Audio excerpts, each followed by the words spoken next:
Natapos ang ating makabuluhang pagbabalik-aral, tayo naman ay magkakaroon ng isang aktibidad na pinamagatang ang hulaan mo. Kailangan ko ng dalawang volunteer dito sa harap upang umakting. Pagkatapos, ang mga nakaupo naman ang siyang manghuhula. Naliwanag ba? Opo! Sige, dahil excited na kayo, Shelly, Jersey, dito nga kayo sa harapan.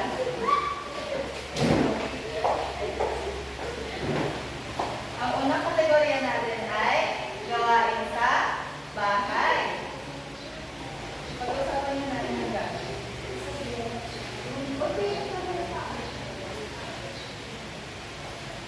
Maaari ko na ipakita.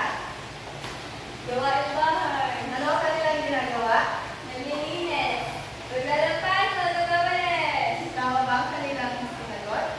Mahusay. Ang pangalawang kategorya naman ay gawain sa paaralan. Sige, pwede ka bang magsagot, Jersey? Ano ang gawain kanilang pinapakita? Mag-aaral. Nagtuturo. Mahusay. Sa pangatlong kategorya naman ay gawain sa lipunan.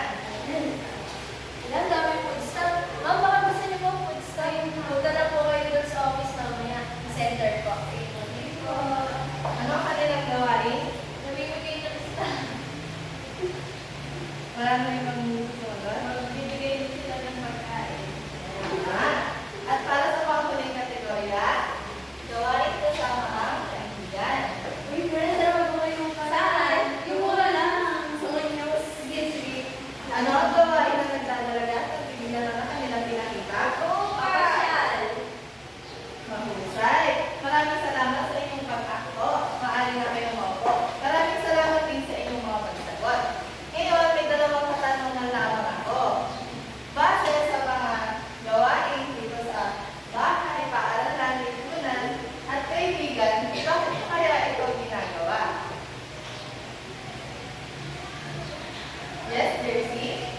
Meron po tayo mga tungkulin sa bahay, paaralan, lipunan, kaibigan. Natural na po yun para sa ating mga tao. May mga gawain po tayo ng pangbata, pero din naman po tayo mga tungkulin kung tayo ay tumatanda. Tulad ng paglilinis sa bahay, pag-aaral, pagtulong sa kapwa, at pagiging masaya o paglilibot kasama ng kaibigan.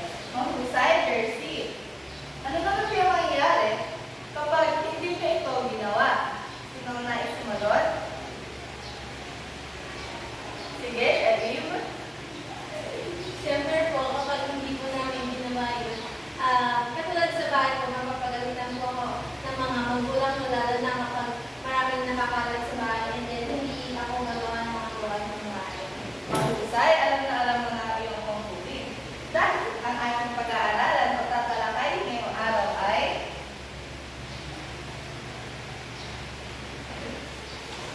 sabay-sabay ng basahin. Mga